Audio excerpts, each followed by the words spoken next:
Hello, everybody out there in Progress Report land. This is the Progress Report for this Wednesday, July 18th. Good thing we're doing this today instead of tomorrow. Our guests might have had a hard time getting here tomorrow. What I hear, it's going to we're snow here a little and bit we in the have, evening. I think, one of the shows I've been most eagerly awaiting, and it certainly is a very timely subject we're going to address today, and that is the question of whether we should or should not proceed to full legalization of marijuana in New Hampshire. We know that New Hampshire is kind of the hole in the donut, as is the case in some other areas, and that the states surrounding us, to one degree or another, have moved forward with full recreational legalization of marijuana. We have not gone that final step in New Hampshire, and today the question is, should we do that? And to do this, we have, I think, two of the finest guests we could have on this subject. Good job, by the way, lining them up, Bob. I give you kudos for that. I was very pleased, and I'm glad they both accepted. We have a former representative, Pat Abrami from Stratham, who is 6 terms in the House. And he's been vice chairman of the House Ways and Means Committee, a very important committee. And he was also the committee chaired a commission to study the legalization and taxation and regulatory affairs needed to have marijuana introduced into the stream of commerce in New Hampshire as a legal product. So he's going to take the one view on this, and then we have another great guest, and that's Dr. Tom Sherman, a GI doctor, gastrointestinal doctor, who is, I think you all know, everybody that watches this program would be very surprised if they don't know. He was the candidate for he was the Democratic nominee for governor last year in the 2022 elections. He served with great distinction representing the Seacoast, both in the State House, where I first got to know him as a fellow state rep, and then in the state Senate. And he's just back from a nice ski vacation in Utah, so we're really glad to have them with us. Welcome back. Great to be here. I don't know quite how to tee this up. I'll just say that in part, I think my colleague and good friend Mike Farley and I have different views on this issue, which may or may not come out during the course of this, but we mainly interested in giving people really good information. And I think both of these gentlemen have good data and good information. Pat, because of his, all the information he gathers, running a commission to look into this. Dr. Tom, because he's a doctor and has, I'm sure, thought about this very deeply. And he certainly made it a major part of his campaign. Gentlemen, let me start off, because I thought this was an excellent suggestion that was just made to us. Where have we got to in New Hampshire in terms of not having weed be up there with heroin and those things? We've certainly made some major changes in the legislature in these last several years. And Right. Would you like to speak to that first, Patrick, Yes, and maybe Tom can too? Yes, Yeah. thank you. First, thanks, Tom and Mike, for having me. Appreciate it. And always good to see you, Tom. To Pat. So back in 2013, the state took some first steps. We approved the therapeutic cannabis program back then. We had 4 alternative treatment centers that initially opened, and today we have 7 locations with 3 owners, and they're vertically integrated, meaning they harvest, they cultivate, they manufacture edibles, and then they sell retail. And medical, it's 2 ounces maximum. I don't know if that's changed, but it's 2 ounces maximum that someone can possess or buy. Several years ago, after that, we passed decriminalization of 3/4 ounce, which made possession of 3/4 ounce basically, in effect, a traffic ticket. So there's no misdemeanor. I even voted for that. Okay. So then in between, we have these bills that are home grow bills, 6 plants. Usually it's 6 plants. If it's a household, it's 12 plants. Those come to us. They tend not to pass because people who want it want full legalization. And then there's we call it legalization, commercialization, and taxation bills. Now, and usually with those, there are 4 licenses. There's a cultivation license, a manufacturing license, a retail license, and then there's a testing license, okay, for someone to test product. Those, when I first came to the legislature, wouldn't pass either. But over the last couple of years, these bills have been passing the House, not quite making it through the Senate Right. or through the governor. last year was a very unusual bill in that it was a bill to commercialize, but only the manufacturing and the cultivation part. Retail was going to be run by the state, just like our liquor Like liquor stores? It passed overwhelmingly in the Commerce out of the Criminal Justice Committee, but when it got to Ways and Means, when we talked about, because the other quirk of the bill was there was no edibles. But you got to understand, today's marijuana, about 50% is edibles, not people don't smoke it anymore. Is it that much? 50%? Close to 50. When you add all the different things, vaping and all the other, the non-smoking of it. So that's the setup. And now this year we have 4 bills. We can talk about that in a minute. But there's 4 different bills that relate to. One's just maybe I'll bring it up. One is just strict legalization. I don't like because there's no revenue at all for education and prevention and treatment. There's one that's Grow 6 bill by itself. Again, same problem, no revenue at all, no taxation for education and drug treatment and all that. And then there's 2 full legalization bills. One that I think has more oomph than the other, in that the majority leader and the minority leader in the House, Right, they're both are on board. Not a common thing. No. Not only that, there are senators on board from both parties as well. So that is, I think, is the bill to keep an eye on this year. And I think Tommy probably can add some more color on this. Yeah, I just want to go back to the therapeutic cannabis program, because a lot of the argument against expanding our exposure or access to cannabis is driven by myth.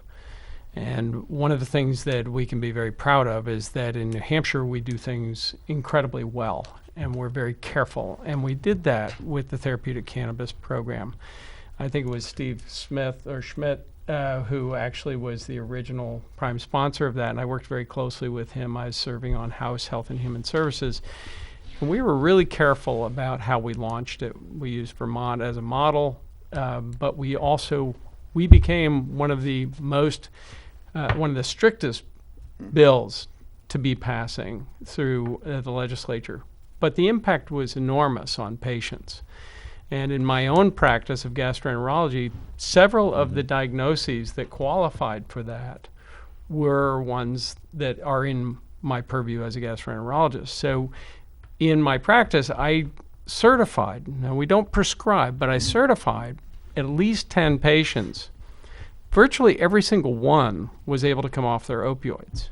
The target for why they were put on it, whether it was pain, malnutrition, anorexia, which means not having any drive to eat, or nausea because they were going through chemotherapy or something like that, was solved. It's not a panacea, but those, interestingly, studies that have been done show that those actually have the strongest, those indications have the strongest drivers of effectiveness. So we did that really correctly. We knew how to move forward. We don't have to be quite as strict as we move forward in certain areas with adult use cannabis as we have been with therapeutic cannabis, because we have other states that have had such a robust experience with it, either good or bad. So we know what is the standard. We know the gold More standard. data on our table than we had with the first pass. Exactly. And so I think when we look at these bills that are coming forward, not only do we look historically back at what failed in the House or in the Senate in the past, but we also look at the work of Pat's commission, and we look at what are the major points we need to hit.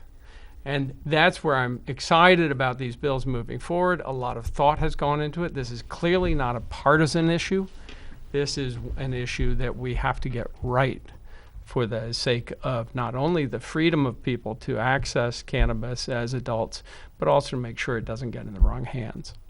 And there is always the component, I'd like to put right up front, there is a component when you're dealing with something like this, or gambling, or alcohol, or any of these types of things. There's going to be a component where you have to take care of certain individuals where it's going to be a problem. Yeah, And you've this brought is up thought a out. really good point, because from a medical standpoint, and you look at addictive and overdose potential of any of these substances, alcohol is far more addictive, far more costly, not just to the people who are eligible to use it, people who are of age, but also to the collateral damage in homes that come from alcohol. I treat a disorder called acute alcoholic hepatitis. Easily, it's an ICU stay, ventilator. It's one where people die. It's one where there's a significant mortality attached to it. And it requires this enormous response from the healthcare community. And then the addiction potential that drives people back to falling into that same situation is huge with alcohol. And yet it's absolutely legal in this state, and something that is much less addictive, has much lower overdose potential, and has a track record of being much safer practically compared to alcohol, is still illegal. I think we have to find that pathway. That was part of what I was saying, but I also wanted to say that we have to, in the revenue part of it, we have to set aside funding to take care of those. Absolutely. Where it doesn't go right, where it doesn't go. And we that's know the focus I wanted to right, point and to. we know Sorry about from studies with law enforcement. There's a great study that was done by, I think it's the National Institute of Justice, that looked at what does law enforcement need in terms of tools. Well, they need a lot of tools to be able to deal with the potential outcomes of legalizing cannabis, and those need to come from the revenue. That part of that is going to be, and that's what the major bill that's going forward does have that. Well, we were going to fund all kinds of alcohol treatment as part of various things, and the legislature tends to raid those funds for other purposes. So there's that concern. But I wanted to turn to you again, Patrick, and have you respond to what Dr. Sherman Yeah, well, has a couple just said. things. First, I agree about, as a commission, one of the things we spent today, we went to Merrimack, we went to the Merrimack Alternative Treatment Center, and it was like Fort Knox. We had like the head of the police chiefs, we had the state police on this commission, we had other people on this commission. We all had to be checked out before we could even go there into the building. So yes, it's very tightly controlled, no question about it. One other thing I wanted to mention in the opening was, we see these shops around, CBD oil, and you say, well, why are those open? Well, it's based on a non-hallucinogenic, it's not hallucinogenic strain of cannabis, and that's why it's not regulated to my knowledge. So, but anyway. When it comes to health and addiction, I had one day, and we invited most of our guests. We had at that time there were 8 states that had legalized. So we Skyped in the time, there was no Zoom at that time. We Skyped in 6 of them, the ones out west, including Colorado, right down the coast, and Alaska, and then Maine and Massachusetts came to us. But I had one day set aside where we just heard from the public. And you know who showed up? Counselors showed up. Drug counselors showed up. And they said, we have practices that revolve around marijuana addiction. It says, there is marijuana addiction. There's no question about it. And that we wouldn't be in business if the people didn't get addicted to marijuana. In colloquial terms, we all know a pothead when we see one. And I'm a child of the 60s. Yeah, and we all know. But Patrick, again, the addictive potential of marijuana. There are people who are addicted. That's why I brought up the question. That's why I raised the question. It's the addictive potential is so much smaller than heroin, alcohol, tobacco, all of these other substances. Yet, the economics are important to the state. The economics of not legalizing are important to the state. If you look at those other states, if you actually had that, there's at least a 20% spillover into Idaho from where it's legal. So this is already happening in states. We're already seeing the costs of this from around us, which are not great because the addiction potential is low, the overdose potential is low, but the cost is on us without the ability to actually capture the revenue. Not only is this an issue of freedom, but it's also an issue of economics. And if you want to argue that we can't allow marijuana because it's addictive, then That's just one of let's my not points, allow Tom. That's just one of my alcohol. points. Then let's It's just really one go of the on. points. Yeah, It's just one of the let, points. Representative Abrami to speak. So, we talked about taxation a minute. First off, the 8 states that we talked to all said, don't do it just for the revenue. Mistake. Let's take California. They did it. They legalized somewhere. It was maybe they were 4th or 5th state that legalized. They had medical before that, but they legalized, and then they made them one big mistake, is that they gave their counties the ability to tax as well on top of the state tax. So what happened? The counties got greedy. The state got greedy. Legislators get addicted to the revenue from marijuana, okay? And now there's only 8 assemblymen in the state. So after they let that GD the bottle, what happened is it raised the price so high that the black market didn't disappear. The black market did not disappear. And they said to us, don't do it. The first thing that California said to us is don't do it the way we did it. I was gonna Because say, we learned from that, which is Right, fantastic. Right, right. So, the one positive thing about having it legalized is that at least the product is being tested. I will give you that. The product is being tested. But people will look at price.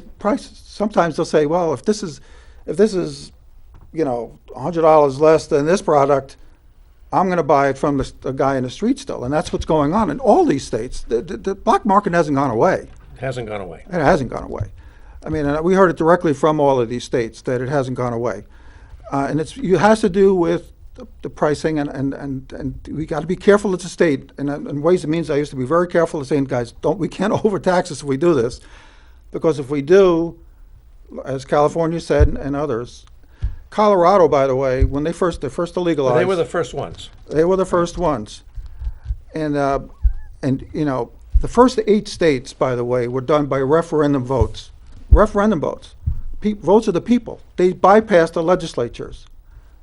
No one had done it. I suspect there are a number of people in New Hampshire who would like to bypass the legislature on this one. Right. They've been waiting 10 years for this. I know. But we can talk about polls in a minute. But so then the legislatures had to catch up. Okay. But even in Colorado, the legislatures had to create a law around what the referendum said, and then they found out that, and I don't know if they had an opt-in provision, but a lot of the counties said no, we don't want to have recreational marijuana in Colorado. And we even have that in New Hampshire Let him for finish. alcohol. You weren't finished, were you? No, well, no, not right quite yet. Okay. But here's what happened. It's the old money trail. It's the old revenue game. They gave their counties the ability to tax. Guess what? Again, the old addiction to money problem popped up again. So You've actually just underscored the point I made. We did therapeutic cannabis correctly. We did it the New Hampshire I'm agreeing way. you did. And we have been very cautious and careful in watching other states. There are 2 states that have really good models. One is Massachusetts, the other one's Illinois. And these are states that have learned from all the other states and have implemented a lot of that learning. Now, that can't be easily necessarily extrapolated from a much larger state to 1.4 million New Hampshire. But the point is that it can be done correctly. And New Hampshire is moving in that direction with this legislation. And it can't be all about the economics, but it also needs to be about sort of what we do in New Hampshire, allowing people to do what they know they can do responsibly, whether it's alcohol, whether it's cannabis. They want to have access to this, and they are currently going out of state to get it, and that's unnecessary.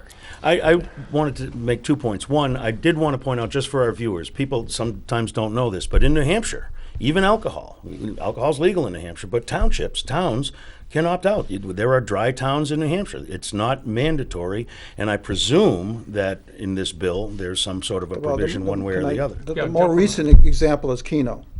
Okay. Fair enough, yep. We passed Keno, overwhelmingly passed Keno, but we had the opt-in provision. There's a difference between opt-out and opt-in. I prefer opt-in because it forces a town to actually take a vote as to whether the town wants it or not. Opt-out, I mean, a select board could be asleep at the switch, and next thing you know, there's Keno at the convenience store, okay? Or it could be a marijuana store that no one wants in their town, okay? But it's also interesting That's because a straw man. Select boards are not asleep at the switch. Right, no, Select boards do their job. We can't assume that people are going to mess up. But I also want to point out that when we said to towns, you can set your smoking age at 21, or you don't have to. When towns wanted to set their smoking age at 21 before the legislature actually got on board with that, the legislature was telling towns, no, you can't. You can't be in control of who smokes in your town or the smoking age. I think that we have to be really careful when we start telling towns and cities what they can and can't do. And that's why I think the opt-out is that nice balance between saying, if you really don't want this to be a part, then let your elected officials pull you out of the program. And they are, I disagree with Patrick. They are, in my experience, I had 11 towns in my Senate district. They were on the, in fact, they were so on the ball that they were in touch with me regularly to make sure that I was representing That's them. my understanding as well, that we can count on. But I did want to make another point. It seems that there's kind of an intersection of two policy things here. There's the intersection, on the one side, you have kind of this idea of personal freedom. And there are a lot of comparisons to other issues across the country where we can talk about that. My lungs, my choice, I guess, is one way you can look at it. On the other side is the question of competing harms or balancing, the harms versus the good. There are going to be negative impacts of this policy. It's going to happen. We have to accept that. Are we prepared to? Is there a plan built into it, either financially or otherwise, to deal with those things? Well, the bills that I saw, that they have funding for that. For the education and also rehabilitation. they also have regulations for it too, like marketing, sales, packaging. All of these things are in there to mitigate the ID collateral to get in the damage building, that you were that talking kind about. of thing, as you saw. These are all things that were Yep. in our marijuana legalization bill. This is how you do it. And I was happy to see in the main bill that a lot of those things were in there. And that's important. You go through the trouble of making right. a study, you build a report, and it gets can I recognized. do one thing for the audience? Because we're talking marijuana in the abstract, or cannabis. I apologize for saying minor. The slang is marijuana. It's really cannabis. I understand that. So, but I'll slip between the two. So let's talk about potency. Yes. Okay, that's the key here. Loose flower is what most people are familiar with, the loose cannabis. That's the stuff in the baggie that you saw on Baggie Adam is 12. you smoke it. Right. 60s, 70s, and 80s, Yep. 3% THC. 3%. Today, THC levels are up to 15, going on 30% for loose cannabis. Mm-hmm. Now, why is that? Since legalization, big companies have gotten into the marijuana business in this country. No question about it, okay? Right now, by the way, we started with 8. When we published our report, there were 8 states that legalized, and Vermont had just gone to the six plant bill in Vermont.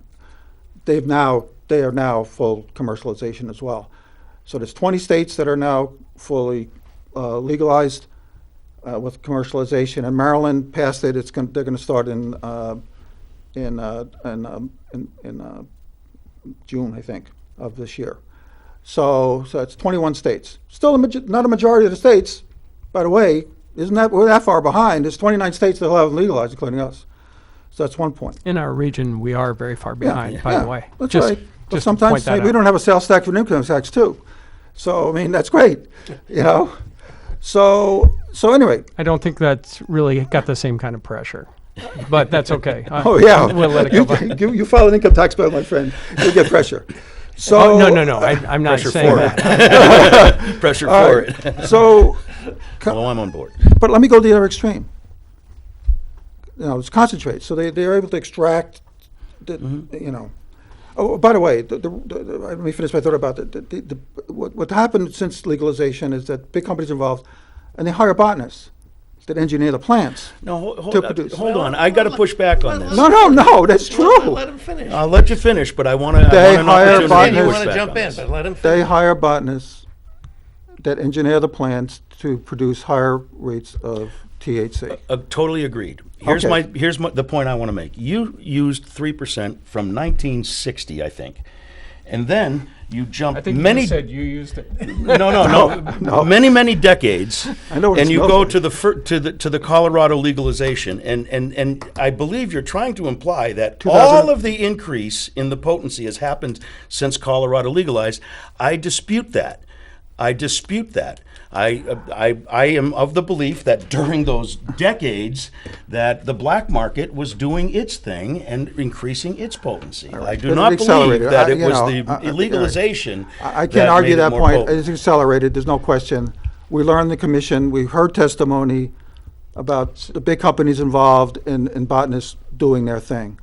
Okay, so, but let's talk the other extreme. So they can extract stuff, right? And they make these waxes, all right? And what you do is, it's called dabbing. You take a wax, you take a dab of the wax, you put it on a titanium heat thing with a thing. You go sublimation, you go right from a solid to a vapor, and you inhale it. 94% THC, 94%. So you tell me that's not a hard drug. And during our commission, we had two guys that always sat in the front row. Hold on, you tell me it is a hard drug. Where's your proof that it is a hard drug? Well, can you let him finish, please? Well, he's making an assumption, you Bob. keep interrupting. We have these guests here because they have some. He extra- said you tell me that's not a hard drug, and I I'll answered. tell you why. I'll tell you why, my friend. So, I mean, two marijuana guys sit in the front row. Every meeting, we had 27 meetings. Every meeting, they're up there. Matter of fact, when we got stuck, I would call on them because they knew the industry better than anybody. So I said, why would someone do this? Oh, we're not going to sit there smoking all these joints. This is an instant high. So this isn't just sipping a wine or having a beer you like. It doesn't make it a hard drug. It certainly is hard drug. In my mind, it's a hard drug. Okay, it's an opinion So- of yours then, okay. So right. can I just go? No, let me finish my thought though. Okay. So in the middle we have the edibles.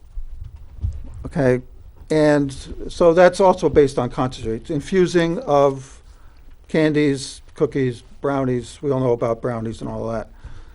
And in most states, they'll take a candy bar and they'll say, okay, it's either 5 or 10 milligrams. They'll try to limit it to 5 to 10 milligrams per serving, or 50 to 100 milligrams per, let's take candy bar.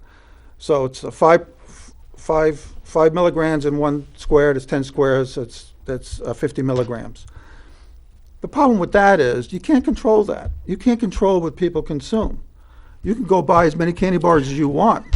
You cannot control it. Now let me That's give you kind of one the- story. of the Let me point- give one more story. One and of the I'll let you go. policies that I'm talking about, it's a matter, you're trying to control people. That's what you're saying. You have to Patrick, can control you how go- many brownies No, they one can more eat. story. One more Stop story. arguing with our guest, would you? Just let So, him speak. so you know Maureen Dowd, the New York Times columnist. So she went out to Colorado in 2012 when they legalized. She had a driver, took her from the hotel to where they were meeting. She never really knew what an edible was, whatever. So they gave her a bar, and they said, "Here, have a square." She ate it, and they said, "Well, you know, if you never used it before, it's going to take a while to act." Well, the meeting was over, nothing. On the way home, she ate a whole bunch more. She was hungry. By the time she got to the hotel, She was totally loopy. Okay, Not surprised. right? She overdid it. So, okay. I personally don't want people around me that are always totally loopy, okay? That's why, all I'm trying to say to the public here is beware. This stuff is a lot more potent than it ever was, and will continue to You're get more treating potent. adults as children. Well, let's let Dr. Sherman. So I would just make the point, first of all, 2 states that Patrick has identified, California and Colorado, admittedly made mistakes in their legislation. That's the whole point. We're now 8 years away from that, and we've got a lot more evidence of how to do this, best practice. Second of all, as Patrick was speaking, I was thinking about grain alcohol. You can go out and buy 196 proof alcohol in a liquor store, create a punch, and tell your party that it's got a little bit of alcohol in it. And a couple hours later, you've got a party where hopefully nobody's going to drive home. And I've seen those people in the emergency room. This is about, 1, making sure the law itself is best practice in 2023, not in 2012. And 2, that we recognize there is a component, and this was what virtually every study has underscored, a component of public and user education on how to use this responsibly. And that is really important, and not just the public, but also law enforcement. There was this study that I mentioned earlier that actually looked at the opinions of law enforcement, and what they wanted was more education. They wanted to know more about cannabis. They wanted to know more about enforcement. They wanted to know how to do sobriety testing with cannabis as opposed to alcohol. But all of these issues can be addressed. And we also, just like every other choice that adults make, there is a component of personal responsibility. You're making my point more articulately, very We much more already articulately. see this with alcohol use. And remember, one of my first statements, if you look at every graph of addictive and overdose potential, you put alcohol versus cannabis, and it's night and day.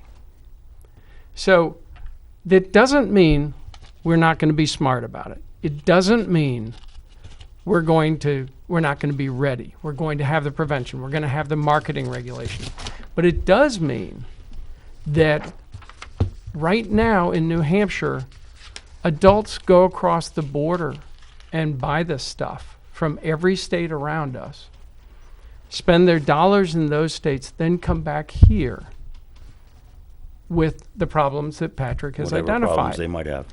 And most of them don't have the problem, because most of them, like so many New Hampshire residents and Granite Staters, are responsible users. Yep. And so I do agree that potency is critical, because we know that when you start getting into higher potency, the risk of actually developing an addiction, a dependency, goes up. So I have a question. The potency argument you've made, Patrick, and you just adverted to, do any of the states regulate that so the potency can't go up to these incredible figures that you were talking about, Patrick? And is that can that regulation be effective? It's hard to regulate. That's the problem. We tried to look at ways that we could put in our recommendations.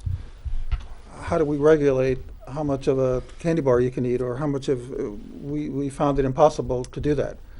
Okay, just as we said, should we limit the number of stores that we have? We said no. Let's let the free market dictate that. So we were pretty free market when it came to our recommendations. Now this is a guy who has always been against, and I was very fair-minded in this commission, by the way. Both sides had their chance, and we laid out, I think, a really great plan for how New Hampshire should do it. So I don't know. What was your question again? I'm sorry. Yeah, well, can you regulate so that the potency doesn't go up to the point where it's No, so you much? can't. I mean, You could regulate it at the point of sale, right? But not what they do when they get home. That's Well, the the thing. key thing is that they label it properly, that what's in it. And I think the bills do have this, what the THC levels are, in the packaging. And usually the higher the THC, probably the more expensive the product is too. Yeah. So that's kind of self-regulatory in a way. So, I'm sorry, go ahead. No, that was, I just wanted to say that the two things that most concern me about this are, number one, the potency thing, which you both well addressed, and the other thing is, and I think this is somewhat different from alcohol, not maybe that much, the attractiveness it has to kids, because these things are, you said 50% is now in the form of edibles. That is something that, So that gets back to liquor regulation. cabinet, but still. Right, that gets back to regulation and education. We parents have to be responsible at every level. We don't leave our children alone overnight. But some do. Well, are you saying that means that no one in the state of New Hampshire should have access to adult use cannabis because some people are not responsible? Well, this is where I have a little bit of your problem talking about the alcohol now. Yeah, alcohol is a deadly drug, and it's legal. Absolutely. And it's always been legal, other than the disaster experiment with prohibition. But does that mean we should authorize another drug for legality when it isn't now, and maybe increase addiction? And what do you both think about the idea Bob, that I would turn around that standard that you just held. Okay, please. If you don't allow adult use cannabis to move forward, which we know is much less addictive, has much lower overdose potential, then why are you still allowing alcohol?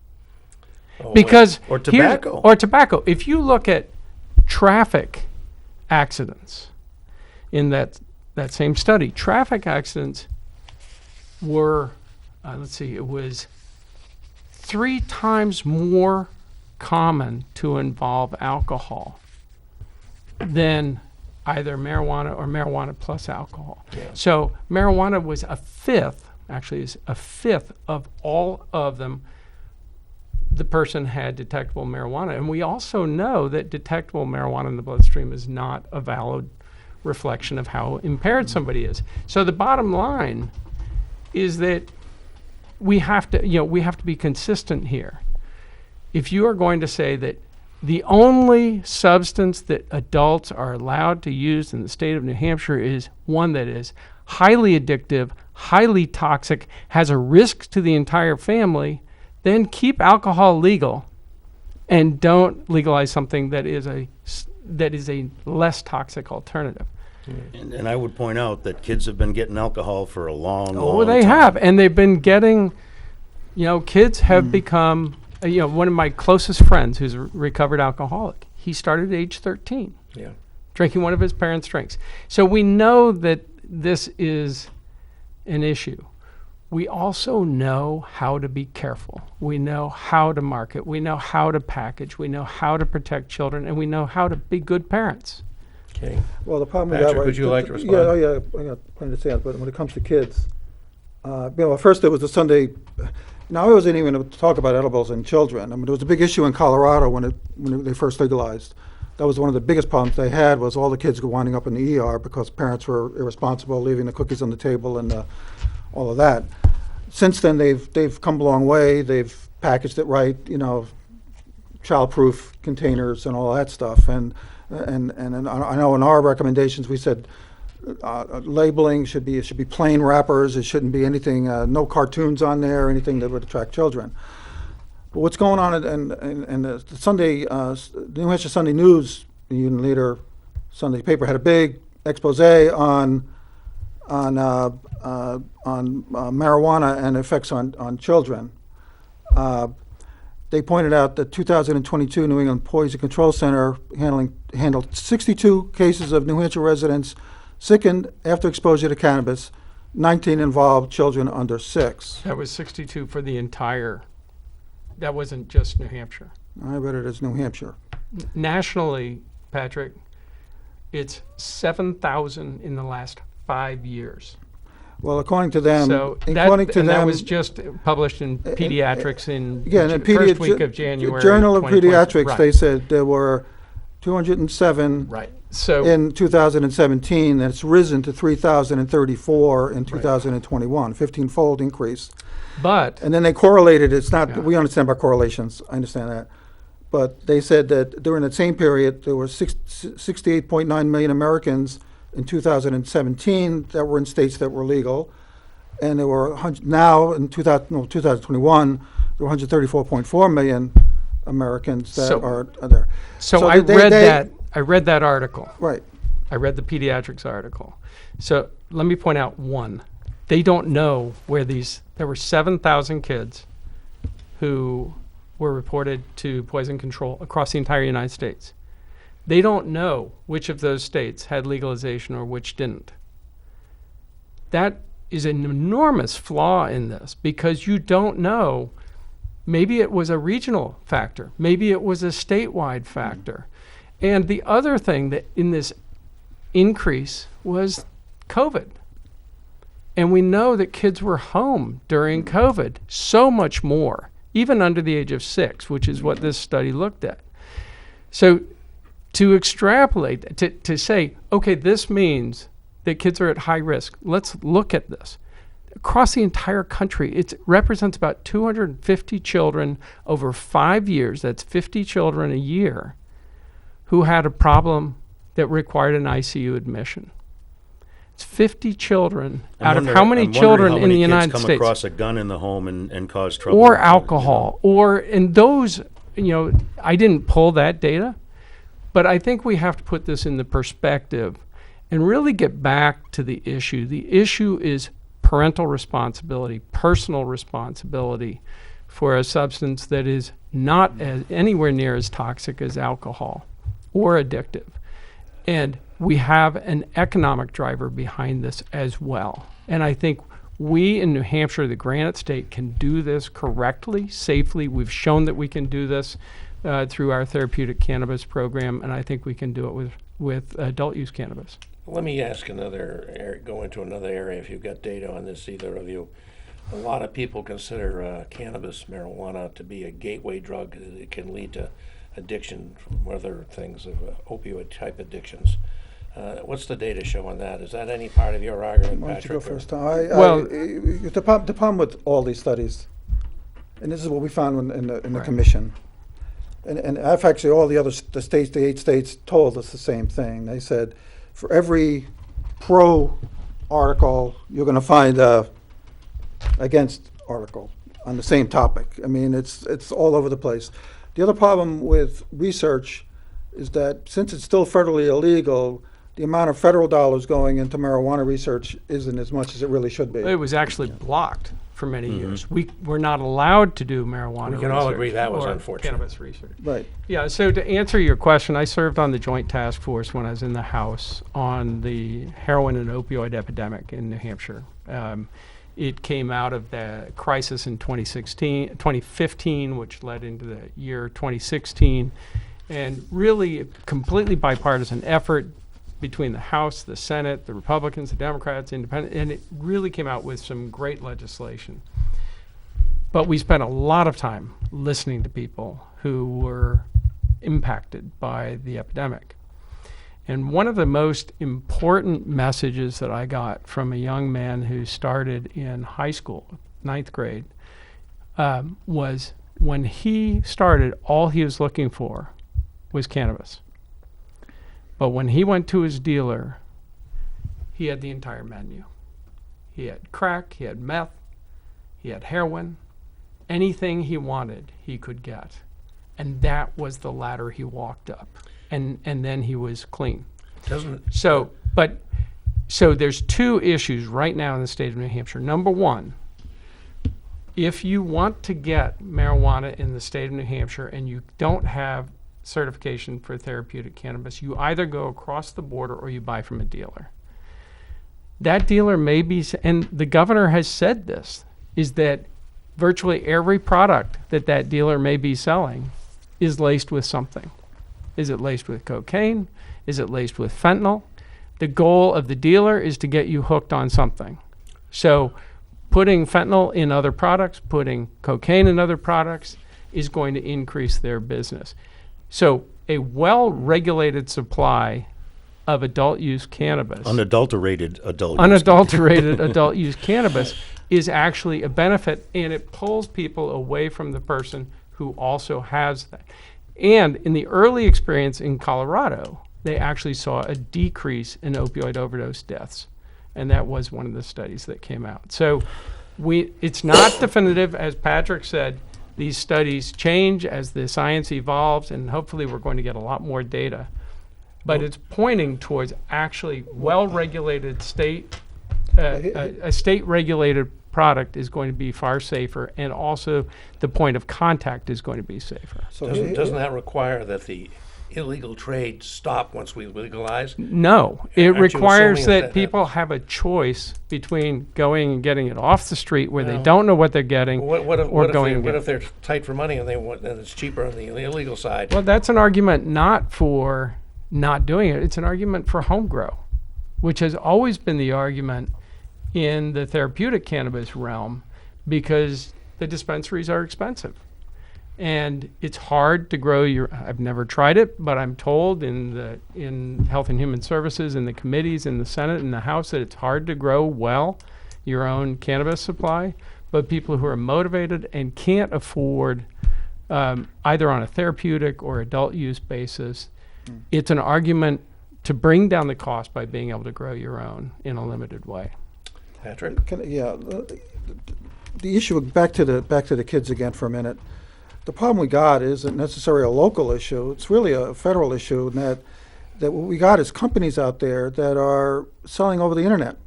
Okay, you can buy all of these edibles over the internet, and they're packaging them to look like Skittles. I mean, in the article, I actually had it. They look like Skittles. Right. They look like Doritos.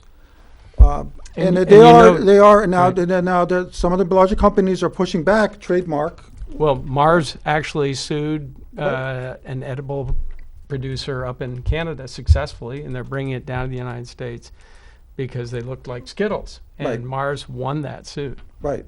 No, and that's the way. But that's what's going on out there. You know, it's a market out there. You can buy things like, we're upset with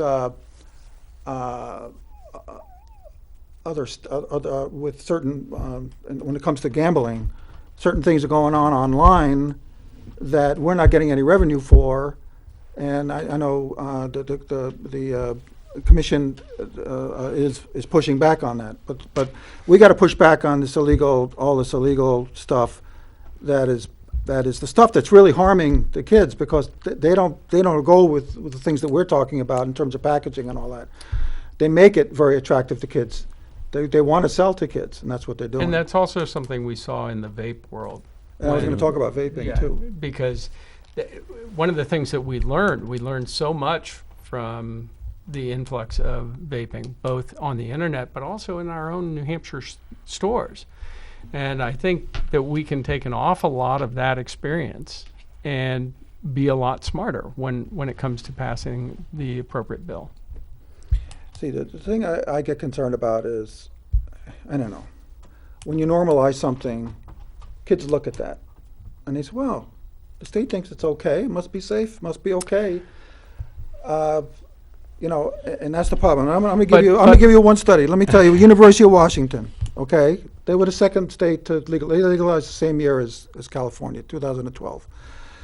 Here's the quote. Marijuana, and this is a study that was done in 2020. Marijuana legalization and normalization is reversing decades of declining youth marijuana use. This is Washington State saying this. And You'll take that for what it's worth. what year was that study? 2020. July Yeah. 21st, 2020. So at a University of presentation about 3 weeks ago in Manchester, Maine reported that their adolescent reported marijuana use has actually decreased since they legalized. So here you go. So Yeah. to use that as an argument, that's an argument for making sure that we provide adequate regulation, adequate oversight of marketing and sales and packaging. That's an argument for, Patrick. It's not an argument against legalization. I still say it, in the mind of kids, it's normalization. You've normalized it in their minds. It's already normal. If you talk to, I when I talk to my marijuana's kids. been around since the 60s. I mean, Right. since I was a kid. But Long you know, before that. Yeah, before that. Yeah. But it's grown since then. But I agree with you. We do need to address the federal side with internet regulation of That's of part of the products. problem. By the way, let me just touch on banking real quick. That's kind of gone away as an issue. Banking was an issue that because it was illegal federally, Yeah, they couldn't take credit cards. They couldn't have bank right, accounts but- for the businesses. but It was. when the therapeutic cannabis facilities first opened, the only bank that they could find to touch the money was Century Bank in Massachusetts. Bank boards are very conservative. They don't want to do anything that's federally illegal or state illegal. But what we found out last year, from last year's bill, in that bill that passed the first time through criminal justice, someone inserted opening a state bank that would handle marijuana money. But the banking industry came to us in Ways and Means and said, no. Well, the last thing they want is a state bank. No, we don't want a state bank. Absolutely don't want a state bank. That's Chris New Herbert's. Hampshire No, Reserve we Bank. don't want to. I'd love it. We had a state bank. We don't want a state bank. So, turns out there are a handful now of New Hampshire banks that will touch the money, which is a change from what it was. Again, because who regulates federally? It's the Federal Crimes Enforcement Network, FinCEN, agency of the Department of Treasury, basically oversees a lot of this. But they, just like the Cole memorandum and the Obama administration, and then the Sessions memorandum, that was when Trump came in, there was a Sessions memorandum that basically said, yes, it's still a class 1 drug, narcotic, but we're going to look the other way. Just to be clear, it's not a narcotic. It's Controlled a class substance. 1 Controlled controlled substance, substance. I just right. want to be clear. Right, that's what I meant. Right. Controlled substance. So, but anyway, so banking is kind of stable. Roadside testing, I don't think we're ever gonna fix that one. We were talking even we did most of our work in 2018. People were talking about, oh, we're close to getting about that. Never happened. Problem is that THC stays in your system a long time. If you're a casual user, maybe a couple of days, but if you're a habitual user, it can stay in your system for a month. It doesn't mean that you're under the influence. Right. So even if you take the urine test, it's going to be there, but it doesn't mean that any it would not be admissible in court. The judges will throw it out. Yeah. So we're not there. There's no roadside sobriety test unless you know something I don't know. Well, they do have. We've all seen the touch your nose and the walk down the white line field sobriety test. Right. So. Unfortunately, when you talk to law enforcement, they say even that's not terribly reliable. So, but they don't say that in court, do they?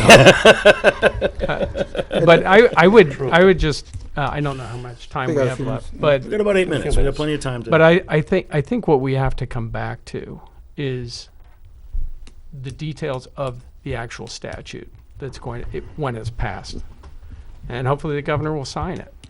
But it has to have in place what Patrick was talking about, what all these have talked about, so that people can have the freedom to make their own choices in New Hampshire about whether or not they want to use adult use cannabis, and that New Hampshire can finally capture that revenue that's going outside of the state. But we still have the state problem. If there are side effects, if there is collateral damage, it's happening in New Hampshire right now, just like it would in a state where it's legal.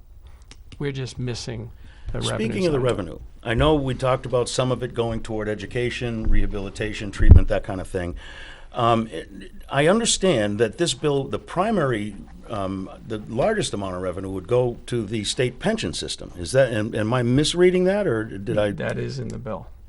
So, a very small group of New Hampshire residents would benefit from the revenue derived from this. Well, we still have a $5 billion unfunded pension liability. I understand so actually, that, I'm not going to get any of that pension. It's a drop in the bucket. Okay, it's a drop in the bucket every year, but go ahead. But it's not just the people who would benefit from the pensions. It's actually the property taxpayers. That's the goal of this. And remember, it's bipartisan. But that assumes that the state actually takes property taxes and puts it into the pension fund, which is pretty sketchy. No. What the state has done is it has, because of the burden of it, they have stopped, except for this coming year, because we were able to get a one-time payment. Mm-hmm. We were able to get a certain percentage of municipal employees' pensions covered by the state. Remember, back in 2011, the legislature decided to take away. They used to cover 30% of it. Mm-hmm. They stopped doing that. 30% is a big amount of money for a city like Manchester or Nashua. So, and that is the pension. So if there is another way of funding the pension, I'm not saying I agree with that use of the money. I'm just saying that it wouldn't just benefit the pensioners. It would benefit Indirectly. It would come back. Extremely indirectly.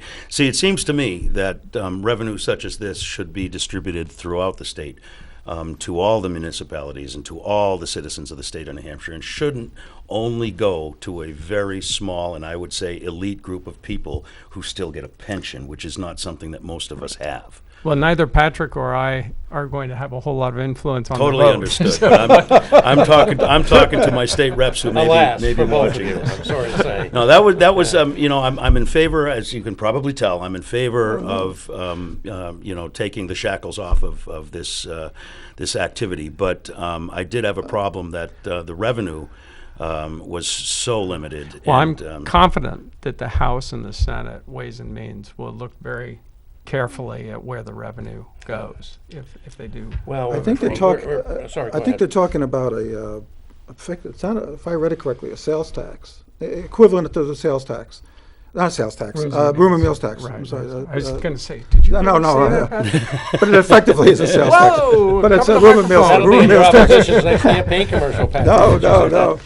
So, no, that's effectively room and meals tax for Yeah. marijuana. So, Yeah.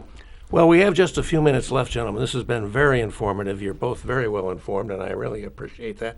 Would either of you like to make kind of a closing statement, or if not, would you like to opine on where you think the bills are going to, what's going to happen to the bills for moving forward in this Well, legislature, although you won't get to vote on them yourselves? yeah, I'll opine. I always look, I've been against since the beginning. I haven't changed my mind. Being a member of that commission just opened my eyes to a lot of things.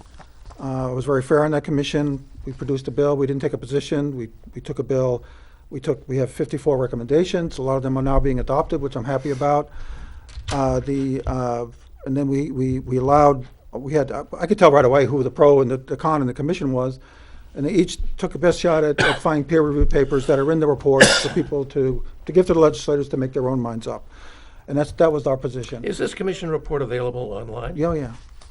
Just go to the Here's the committee. thing, here's the report right here. It's 700 something pages You long. can get with it all through the- the House website, go to the committee? Yeah, and- you can find it. Yeah, Thank you. it's the final report of the commission to study the legalization, regulation, and taxation of marijuana. Maybe Patrick could send you the link. Yeah, I'll send and you then, the link. And then can you get can it put out. it out there. Yeah, And okay, go ahead.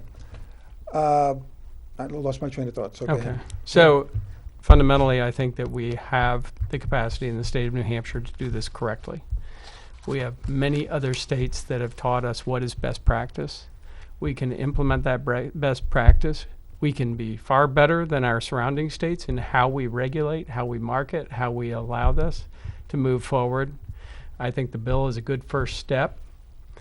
But bottom line is cannabis is here. Adult use cannabis is here, and we are missing an opportunity to give the people of New Hampshire the freedom to make that choice about whether or not to use it. And also, we are missing the opportunity to help actually raise that revenue, not only for the state, however we end up doing it, but also to cover the costs of a new program. And we are paying the price of that new program if there is any additional price, but we have none of the revenue. So this is an economic issue, and I think it's clear that we need more data, and that would be my final plea, education and data as we move forward. Let's make sure that the bill itself has a mechanism for capturing the data on safety, on collateral damage, on traffic-related issues, on poison control. And let's create a way of monitoring how effective the bill is and what is the cost to the state as it moves forward. But let's not stop out of fear or myth. Okay. And with that, I think that's it. Any last very brief comments? Well, yeah, that's the other thing the state said. There's very little baseline data to then measure progress on. I think we all agreed on that one point. There's a very great lack of research into the real long-term effects Right. and benefits or lack thereof of more widespread use of this. Gentlemen, you were both terrific. I knew you would be. I really appreciate you coming in and doing this today. We didn't get any calls, but sometimes that means people are really interested in what you're saying, so they don't call. And that's the way I prefer to look at it. We know we've got an audience out there, and we know that anybody that wants to get to see this program, if they didn't see it right now or in one of our 5 rebroadcasts that happens during the course of the week, which you can find out by going to the NPDS website, it will be up on YouTube and Instagram within 24 hours, thanks to our media service manager. It's 8 o'clock, Bob. Okay. Take care. See you next week, folks.